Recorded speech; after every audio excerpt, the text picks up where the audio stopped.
Oriana stood at the edge of a cliff that overlooked the remnants of what had once been a vast ocean, her boots crushing dried seaweed into the chalky ground. A meager breeze carried the scent of salt, though faint and stale, as if too exhausted to serve its purpose any longer. The sun glared overhead, baking the exposed ocean floor into a pale desert. She had grown up listening to her grandparents' stories about the days the seas were full and the beaches teemed with life. Now the grand waters had receded so drastically that ships, once afloat, lay half buried in the dusty expanse, their hulls split open as if by some colossal beast. Oriana could not help but feel a profound sense of loss each time she gazed upon the barren flats. She recalled the moment when the ocean began to retreat at an unfathomable rate. So quickly, in fact, that it seemed as though the planet itself were exhaling. Scientists scrambled to explain the phenomenon, offering theories that ranged from extreme climate shifts to imbalances in tectonic plates. Governments collapsed under the weight of new crises, and entire populations migrated inland to chase generations-old farmland, desperate for water sources. Only pockets of survivors, hardened and fierce, remained near the old coastlines, hoping for the ocean's return. Now, with the sea's sudden and complete withdrawal, the abandoned harbors and once prosperous port cities stood like empty shells of a past civilization.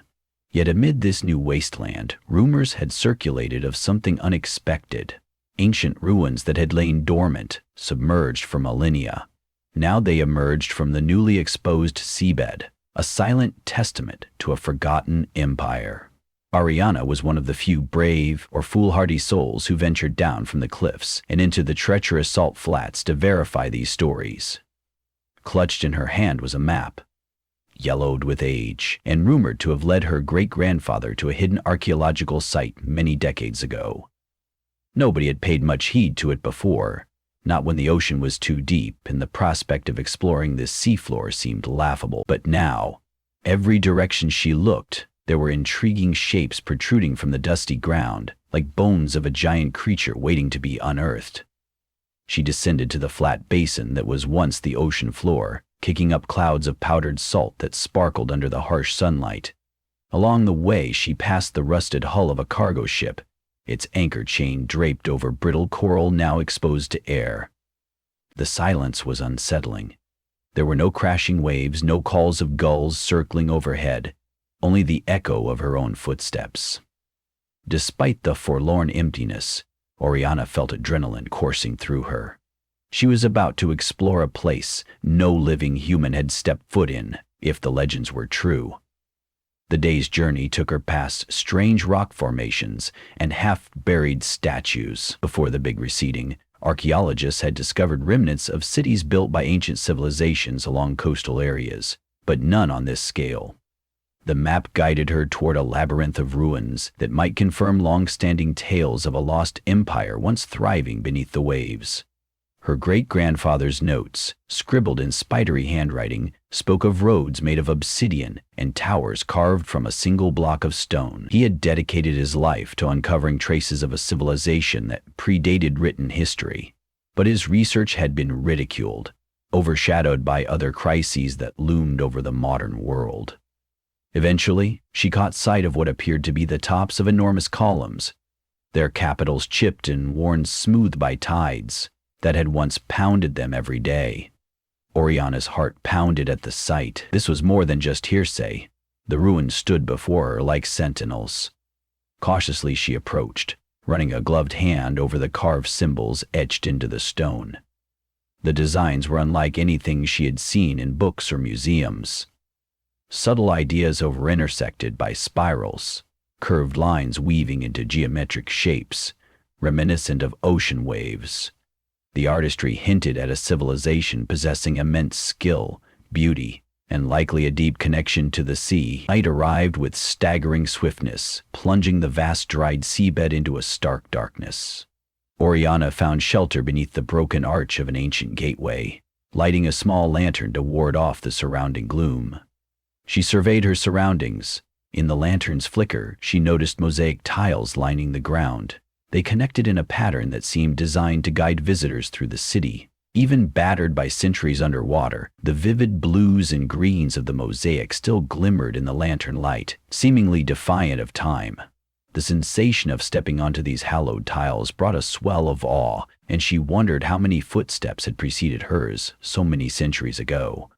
She spent hours poring over her great-grandfather's notes, cross-referencing them with the mosaic paths. He had written about a large courtyard at the heart of the city, a central chamber of sorts, rumored to contain statues of the empire's most influential figures.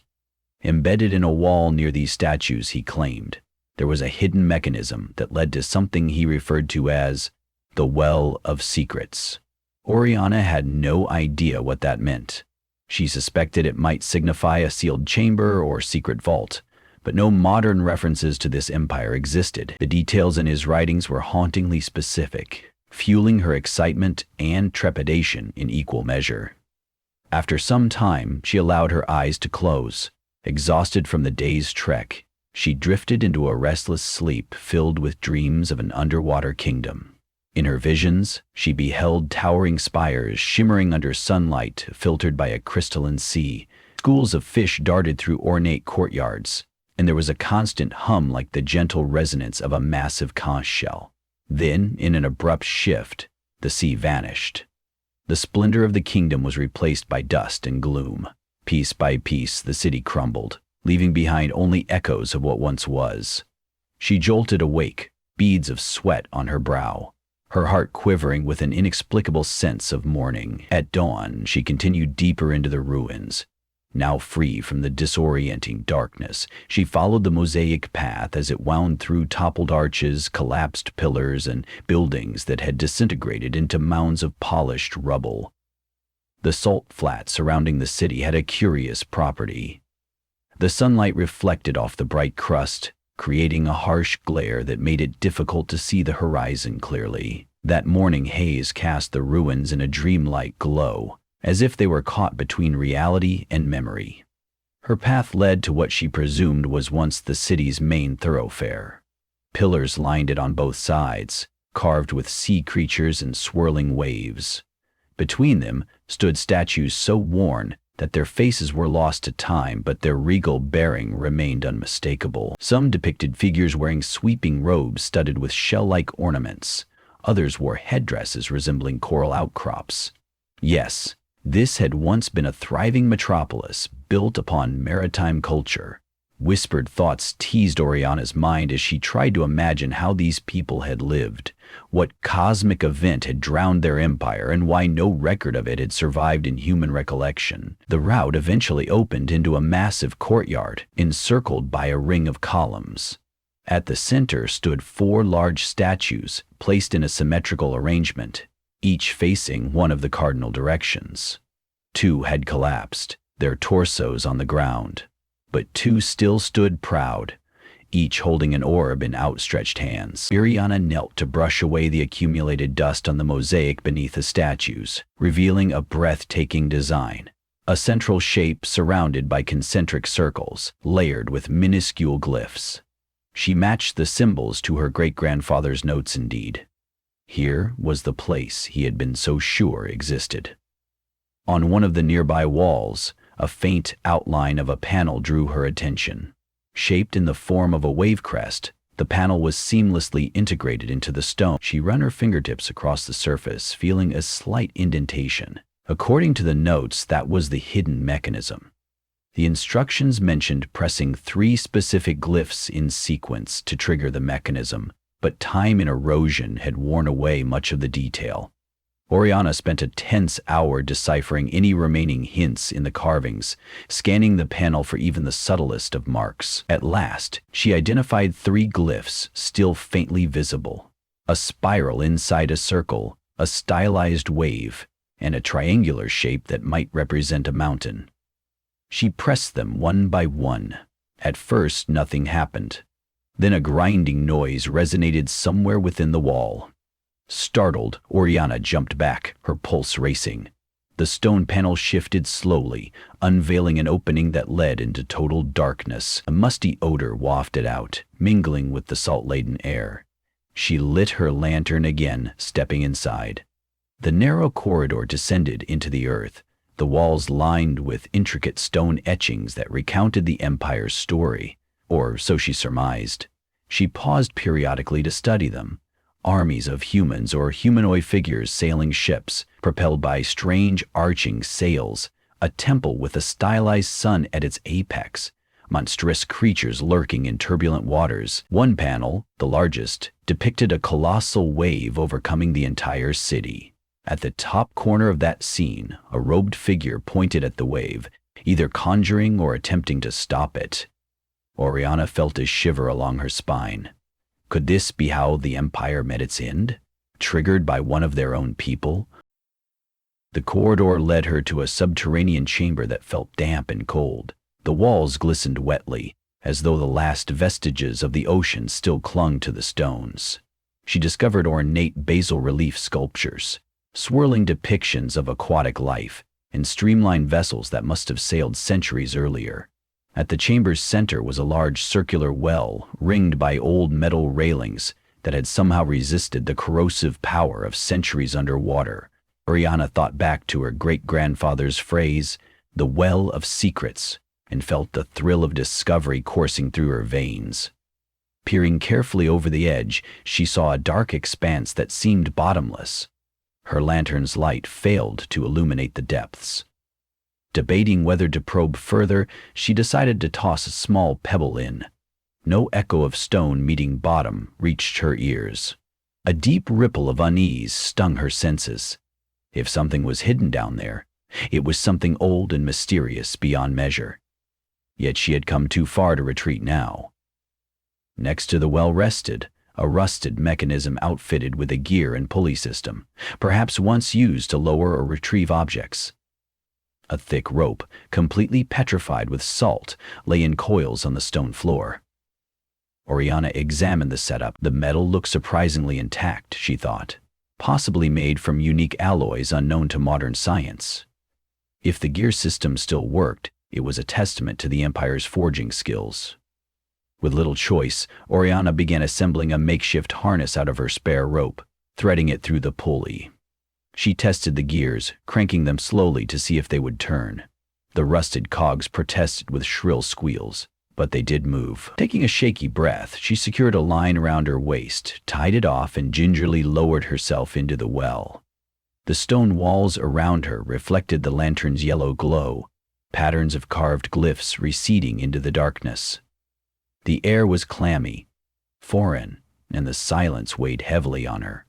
Down and down she went, her descent broken only by the squeaking protest of the pulley and the soft thump of her boots against the sides of the well. Eventually, her lantern revealed an opening, a small platform or corridor branching off from the well's shaft. Eager to find a solid foothold, she maneuvered onto that platform and found a metal grate set into the wall. Though corroded, the grate was hinged. It took considerable effort, but she pried it open. Beyond the grate lay a cramped tunnel, just tall enough to crawl through. Oriana's stomach constricted with claustrophobic anxiety, but she pressed on, guided by lantern light. Caked mud and sea sediment clung to the tunnel walls, each step stirring up strange sulfuric odors. At intervals, she spotted more of those peculiar glyphs etched into the stone, continuing the Empire's story in a hidden narrative sealed away from time. Eventually, the passage opened into an expansive chamber that seemed more sacred shrine than subterranean hideaway. Rows of stone blocks formed benches facing a monumental mural that took up the far wall. Oriana's lantern revealed a series of hauntingly vivid scenes, layered with colors that had not muted. She was awed by the preservation. Fragments of shell and mother of pearl had been inlaid into the mural, sparkling like constellations. At the center, she saw the figure in robes again, arm extended toward the towering wave. But here the story went further. In successive panels, the robed figure wore a tormented expression, as if realizing the devastation unfold. The final scenes depicted survivors making a hasty exodus to unstoppable floodwaters, entire families clambering onto makeshift rafts, while monumental stone gates slammed shut over the city's apex, sealing something perhaps a treasure or knowledge away forever. Oriana scanned the floor, spotting something that gleamed as her lantern passed over it. Kneeling, she brushed aside thick sediment to reveal small metal cases, arranged in a neat row. Some were dinted, others broken open to reveal disintegrated parchment. Only one case remained intact. She carefully pried it open, her heart hammering in her chest. Inside, protected by layers of soft cloth that had miraculously remained intact, was a set of thin, tablet-like objects. Neither metal nor stone, more like a smooth, translucent substance that glowed faintly under her lantern. Each tablet was etched with the haunting glyphs. She could not decipher them outright, but she had a strong suspicion they held records, histories, knowledge, and perhaps the key to how this entire city fell beneath the waves. She clutched these relics, trying to quell her excitement. Perhaps this was the Empire's final testament, left behind in hopes that one day someone would rediscover it. She bowed her head, an odd sense of reverence overtaking her. Could these tablets contain a warning for future civilizations about harnessing forces beyond their control? Did they reveal the means to reverse some cosmic cycle, or harness energies that once brought the Empire to ruin? She made her way back through the tight corridor, cradling the tablets as if they were the planet's most precious cargo. Though fatigued, she was motivated by a renewed sense of purpose. Emerging at the well's platform, she began the strenuous task of climbing up with one hand securing her artifacts. The pulley squeaked in protest as she hauled herself back toward the surface, each moment magnifying her desire to keep the tablets safe. Finally, she reached the top, collapsing onto the wet stone floor, breathing raggedly. The torchlight played across the newly discovered tablets, making their glyphs shimmer. Taking a moment to recover, she noticed the chamber's stillness. Unexpectedly, she felt a subtle tremor under her feet. At first she thought the exhaustion was playing tricks on her, but the tremor came again, this time stronger. A gentle flow of air drifted up from the well, and along with it, a muffled roar like distant thunder. Was the ocean returning? Fear mingled with a strange sense of hope. The city that had slept beneath the waves for so long might soon be reclaimed, or perhaps destroyed entirely. If so, her timing was extraordinary. Yet she had little desire to witness the next cataclysm if it meant being trapped in a collapsing ruin. She hurried through the corridor leading back to the courtyard. Even as she emerged, she felt another tremor, a shift that reverberated through the pillars.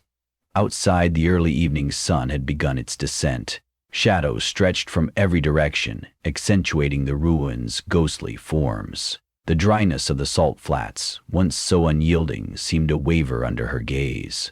A crack snaked across the ground several meters away, oozing a dark sheen of brackish water. The ocean was on the verge of reclaiming its domain. Determined not to lose this last chance, Oriana left the courtyard. She recalled how she had navigated the labyrinth of half-buried streets. Now, finding her way back to higher ground demanded urgency. Each tremor threatened to topple columns and fractured buildings, so she skirted around precarious structures that groaned under invisible pressure. Along the way, she encountered newly formed pools of water that seeped upward through cracks, carrying putrid smells. The tide was not rolling in gracefully. It was forcing its way through the ground, turning the flats into a mire of broken shells and shifting sediment. At one point, she passed an enormous archway that had been stable earlier, but now listed dangerously. Grinding stone reverberated as it threatened to collapse. She ducked beneath it, clambering over rubble. When she glanced behind her, she saw the arch crumble, kicking up a cloud of gray dust. Her heart thundered. If she had delayed even a few seconds, she would have been buried. The reality of her precarious situation fueled her scramble to find a safe path. She rounded a bend near the remnants of an underwater dome-like structure. It had been sealed for centuries, but now a diagonal fracture allowed water to gush out like a geyser. She shielded her face from the spray, pressing onward. The ruins came alive with the sounds of collapsing stone, rushing water, and strange echoes that might have been trapped air escaping. The city that had slumbered undisturbed for countless generations was awaking, but in its final moments it was consumed by chaos. At last, she spotted the steep cliff that had once been the shoreline and from which she had started her journey. She exhaled in relief, though the climb would not be easy. The path up was slippery with a slick of brine seeping across the rock. She steeled herself and began her ascent, her aching muscles burning with every step. Now the roar behind her was unmistakable. The ocean was pouring back in defiance of the phenomenon that had once driven it away. Reaching the top, Oriana sank to her knees, lungs heaving. She turned wide eyes to the carnage below. In the dying sunlight, she could see water flooding the old seabed, devouring everything in its path. Explosions of brine burst from fissures, enveloping the ruins in swirling currents. Towering columns that had stood for millennia toppled and vanished beneath the waves. The courtyard, with the 4 statues, the well, and the hidden corridor, everything was disappearing as if it had never existed. Yet she bore witness to it, and she carried with her the only physical memory of that empire, the tablets. She clutched them to her chest, struggling to reconcile her mixture of awe and sorrow. The ocean was returning, washing away the secrets that had quietly awaited discovery. Had she not braved this journey, every fragment of the empire's story might have been lost yet again. In the darkness that followed sunset, the swishing roar of water continued relentlessly. Where hours before there had been a desert of salt and scattered wreckage, a rising sea now churned, swelling like a breathing entity. Stars blinked overhead, reflected haphazardly by the churning waves, forming a distorted mirror of the sky.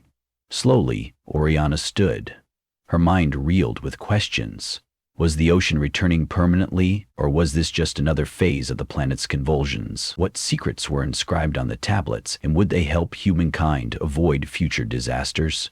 Cradling the tablets gently, she started back toward the makeshift settlement perched on a desert plateau.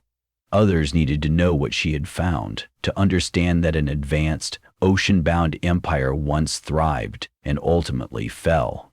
Perhaps the tablets would unlock a lost knowledge that could protect humanity from a repeat of history, or perhaps it was only a cautionary tale of how even the greatest empires can be destroyed by powers they cannot fully control.